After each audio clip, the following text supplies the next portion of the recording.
Hello everybody, welcome back to my YouTube channel. Today in this video I am talking about Opendoor technology stock.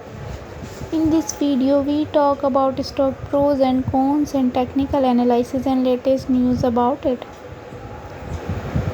Stock is trading at 3.84 US dollar with 0.26% negative in a day. We can easily see stock was volatile for a day. The volume of stock were recently not all-time high, so the fundamental stock is much not better for today. Before buying and selling the stock, please consult your financial advisor. Today's video is done. Thanks for watching. Please subscribe my YouTube channel and like the video. And also comment all related queries.